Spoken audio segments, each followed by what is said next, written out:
Chapter 1. The Man She Used to Love. They say first love never really dies.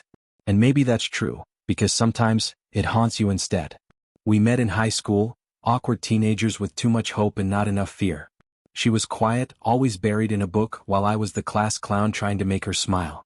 Eventually I did. That smile changed everything. She was my first real kiss, the first girl I ever held hands with, the first person I ever imagined growing old with. And it wasn't just puppy love. We grew together, finished school, built careers, traveled, moved in, and got married. She became a literary translator, working closely with authors across the world. I started my own business from scratch. We weren't flashy, but we were solid. People around us often said we were the ideal couple. We had passion, deep respect, shared laughter, and a silent understanding. At least, that's what I thought. 7 years ago, the ground beneath us started to crack. I was working long hours, always chasing the next contract, the next client, the next big thing that could give us more comfort. She said she understood. She never complained. But I was blind to the quiet ways she was fading away. Then came the accident. Something so painful, so devastating, it still clenches my heart to this day. I won't go into the details, it's not something I've ever talked about out loud, but it changed her. Changed us. She became distant. Detached. A ghost moving through our home. And I, in all my stupid, misguided pride, thought giving her space was the right thing to do. I didn't see it then, but that space I gave her? She filled it with someone else. Not in the physical sense, not at first. But emotionally? She started to build a whole secret world I wasn't invited to. I was there, paying bills, making dinner, holding her through sleepless nights. But another man had her thoughts, her late-night laughter, her secrets. It started at a book fair in another city. A writer she worked with, married just like us. They exchanged numbers, then messages. Then more messages. Long ones. Daily ones. I never noticed the signs, not then. And I didn't know it yet, but that book fair would change the rest of my life. Chapter 2. My birthday, her lie. I used to love my birthday. Not because I cared about cake or gifts, but because for the last 10 years, it was always our day. She planned something simple but thoughtful. A home-cooked dinner. A walk. A handwritten note. Her presence was the gift. But that year, it was different. She came to me weeks before and said, "Hey, there's this Comic-Con in Foreign City. I thought it'd be fun to go. Maybe you could come too." At first I smiled. I thought, finally, a spark of something we used to share. But when I asked what she had in mind, her whole tone changed. "Well, actually, I was thinking of going with Julia," she added, referencing her friend I never liked. "Just us girls." I blinked. "You want to spend my birthday in another country? At a comic convention? With Julia?" She looked away. "You've been so busy. I thought maybe you needed rest anyway." No apology. No warmth. Just cold logistics. Like I was a coworker asking about her calendar, not her husband of over a decade. I didn't fight it. I didn't beg. I just said, "No, I won't go." So she left. My birthday came. No flowers. No video call. Just a bland text at 10 p.m. "Happy birthday. Hope you're okay." I sat in the living room alone, staring at the untouched slice of cake I had bought for myself out of some desperate hope that maybe she'd call, maybe she'd say something real. But nothing came. And still I tried to rationalize it. Maybe she was tired. Maybe she got distracted. Maybe. But I'm not proud of what I did next. That night, when she returned from the trip and fell asleep beside me, peaceful as if nothing was wrong, I took her phone. I had never done that before. I believed in trust. But something deep inside me, a voice I had ignored for too long, screamed, "Look. Just look." And there it was. Pages of messages. Hundreds of them. Her and the writer. Not just work talk. Flirty late-night banter. "Wish you were here," he wrote. "You're such a light," she replied. Big hugs. Kissy face. Even an ironic "love you," but dressed in just enough sarcasm to hide behind. I felt like I had stepped into a different timeline. One where I had died and been replaced by someone else in her heart. And worse, it was my birthday they used as a cover. Turns out the whole trip was a ruse to be near him. She only went to the convention for a few hours. The rest of the time? Spent with his friends. With him. I confronted her the next morning. My voice didn't shake, but my soul did. She cried. She collapsed into a heap of apologies. Said it was a friendship, nothing more. That she was lonely. That she never meant to hurt me. I believed her. I shouldn't have. But I did. She promised it was over. She swore she would never speak to him again. And for a while I let myself believe the lie. I wanted my wife back. I wanted my life back. But just 2 months later, she downloaded WhatsApp again. And this time she put a password on it. Chapter 3, The War in Her Silence. I wanted to believe it was over. That her tears were real. That I mattered more than a man she'd known for months. I wanted to believe we could heal. But you don't password protect peace. 2 months later I saw it. WhatsApp reinstalled. Notifications hidden. Password added. And me still pretending not to notice. I was too tired to fight again. Too afraid of what I'd find. Instead of confronting her, I convinced myself that it was nothing. That maybe they were still friends in some innocent way. That maybe the worst had already passed. It was a lie I fed myself daily. Until it grew into something much darker, resignation. We had a child and she got pregnant again. We smiled for family photos, cooked dinner together, talked about baby names. But it was like watching actors on stage, saying lines they no longer believed in. Our intimacy was gone. Not just physical, emotional too. She flinched when I touched her. Her eyes darted to her phone constantly, even in bed. I didn't recognize the woman lying beside me. I missed her even while she was in the same room. And then war came. I remember the day the first sirens rang. The sky looked different, almost bruised. I didn't hesitate. I volunteered for the military. Not because I was brave, but because I needed something real again. Something with honor. Something to fight for, since my marriage had become a war of silence. She took our children and fled to a neighboring country. The country where he lived. She said it made sense. She spoke the language, had job prospects there, and knew people. I didn't argue. What was the point? During those 3 years she visited a handful of times. I visited her when I could, maybe 3 times during brief military leave. She'd greet me politely, ask about my health, but her eyes never lit up. I'd seen how wives ran into their husbands' arms when they returned from service, laughing, crying, holding them like lifelines. She shook my hand the way a colleague would. Sometimes she barely hugged me. One night, she fell asleep with her phone clutched in her hand. Literally. Like a child holding a favorite toy. I stared at her for a long time. Something inside me cracked. When she woke, I asked directly, "Are you still seeing him?" She blinked, caught off guard, then mumbled, "We met once. A book fair. That's all."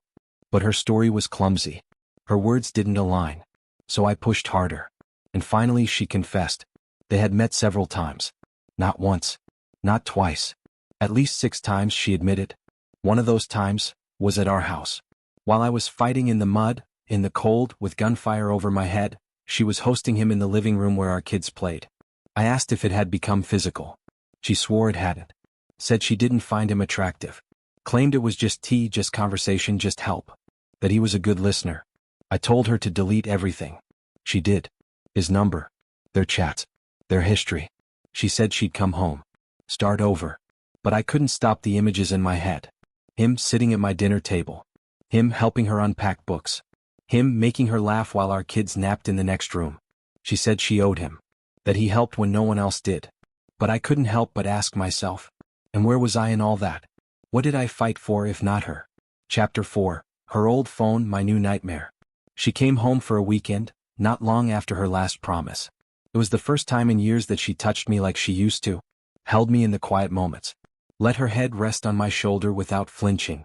We even laughed, made pancakes, put music on while the kids played with blocks on the floor. For a second I let myself believe it, that maybe somehow we'd survive the storm. Before she left again, she handed me her old phone. Said, "I don't need it anymore. You can reset it, sell it, or keep it. I don't mind." She smiled when she said it. That calm, confident smile that used to be the anchor in my world. She said it was a gesture of transparency. That she had nothing to hide anymore. But something didn't sit right. I left the phone in a drawer for a week. Stared at it. Tried to be stronger than my doubts. But late one night I cracked it open. Scrolled through the archives. Dug into backup folders. Restored old WhatsApp messages she thought were gone. And what I found broke me in ways the war never could. It wasn't just about him. Yes, there were more messages. New ones. Some tame. Others suggestive. Flirting disguised as sarcasm. Emotional intimacy masked as banter. More lies. More rendezvous. But what haunted me most were the things she never told me. About herself. She smoked. She drank. Not just occasionally, regularly. With him. With others. At bars. At social events. While telling me she had stopped. that she supported my boundaries. There were videos, photos, inside jokes. All saved. All hidden. She'd stayed at his home with his wife and kids when she fled the country, after telling me she was staying with a female friend. She lied while she tucked our kids into bed under his roof. All this time I thought I was losing her because of some emotional scar, some grief we hadn't processed. But the truth was simpler and crueler. She had already left me. Years ago. She just never had the decency to say it out loud. And now she claimed to want to rebuild everything. She cried on our late-night video calls, told me she loved me, that she was scared, that she didn't know how to be honest because she didn't want to lose me. She wept, collapsed, admitted she was wrong, started going to therapy, said she was working on herself, for our kids, for us. But I no longer knew if the woman on the screen was the girl I fell in love with, or just the perfect lie that had lasted too long. And yet I couldn't walk away. Not yet. Not without knowing everything. Because there were still unanswered questions. Still blank spaces in her story. Did she ever sleep with him? Was it still going on behind the scenes? Or was it already over, and I was the one torturing myself with ghosts? That's when I found her number. His wife. The woman who lived in that house. The woman who welcomed mine in. Her number was still linked to a forgotten website for a small business. One message. One phone call. That's all it would take. To get answers. To destroy a marriage. To find peace. Or to open a door I'd never be able to close again. Chapter 5. Should I tell her? The number sat on my screen for 3 days. Each night I hovered over it. Thumb trembling above call. I typed out messages, deleted them, rewrote them again. I imagined every possible reaction. Shock, anger, denial, maybe even relief. I imagined her voice. I imagined mine cracking when I finally asked, "Did you know?" But I never pressed send. Not yet. Because what if I was wrong? What if I shattered someone else's world for nothing more than my own closure? What if his wife had no idea? What if their children were still young, still innocent, still believing that home was a safe place? Or worse, what if she already knew and had chosen to stay silent for the same reason I had? For the children. For stability. For fear. And yet, I couldn't stop thinking about it. About him. The man who sent my wife late-night messages for years. Who smiled at me when I visited, shook my hand while knowing everything. Who hosted her in his home while I slept in a barracks and ate cold rations. He drank wine with her on his patio while I marched through mud and buried brothers. And his wife. She welcomed mine into her home. Let her children play with mine. Maybe even helped tuck them in. Laughed with her at dinner. Shared stories. Trusted her. All while I knew nothing. All while my wife played house in another man's life, without the sex maybe, but with something even worse. Emotional intimacy that I no longer had access to. I have no proof they were physical. Their messages were careful, restrained. But after all her lies, could I believe anything she said? She claims he stopped texting after their last meeting. That they've been no contact ever since. But I saw no blocked numbers. No confirmation. Only her word. And her word has been shattered into a million pieces. Every night I stare at that number, a single thought screams louder than the rest. If I had known sooner, I would have made different choices. Maybe I wouldn't have tried so hard to fix something that was already broken. Maybe I wouldn't have stayed awake at night obsessing over timelines, watching her face on video calls and wondering who else she cried for when I wasn't there. And that's the part that keeps me from deleting the number. Because she deserves to know. Just like I did. Even if it breaks her heart. Even if it opens old wounds. Because pretending it never happened doesn't make it any less real. But still, something holds me back. A flicker of guilt. Of gratitude even. That family did help my wife during the hardest years of her life. They sheltered my kids when I couldn't. And even if it was under false pretenses, they gave her more support than I ever could from across the border. Would exposing the truth now be justice? Or revenge? Would it free me? Or drag me deeper?